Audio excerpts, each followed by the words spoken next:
pursuit of egalitarianism really began, in my opinion, or really picked up steam after the publication of the Magna Carta, which served as the harbinger to the Declaration of Independence, the Bill of Rights, and the Constitution. And the Founding Fathers, when they spoke of equality, they meant equality of the application of law. They meant equal treatment under the law. This is why Lady Justice has the blindfold. The idea here is that despite your economic clout, despite your political position, and despite your ability to influence people, you would still have the same rights that somebody else would. The idea was to create a fairer society.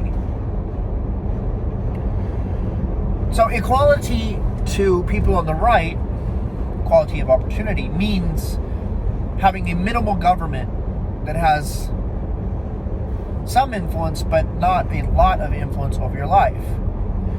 So if you wanted to do something, you're not drowning in red tape, permits, and fines, and licenses, and getting this signature and that signature and everything else. If you've ever lived in a third world country, you'll notice that there is just a mountain of red tape.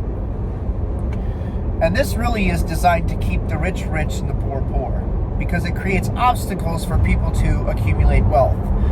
And in my view, this is done on purpose. Maybe not always, but over the grand, landscape of third world countries, I see this to be very common, and I've been to several, and I've lived in communist countries. Anyway, let me digress. So, equality to the left, otherwise known as equality of outcome, or equality of result, or equity, means government steps in. Government is given the right to help those, prop up those who have more difficulty in accessing the resources of society. And this seems wonderful, right? It seems egalitarian, it seems very humane, it seems altruistic. But the problem is, in order to do that, one has to centralize. One has to give power to government officials to equate the allocation of resources. Government has to take away your freedom in order to balance the scales. That's never stated, never overtly, okay?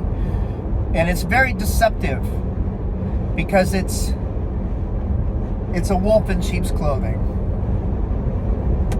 In the end, what it does is it suppresses a meritocratic society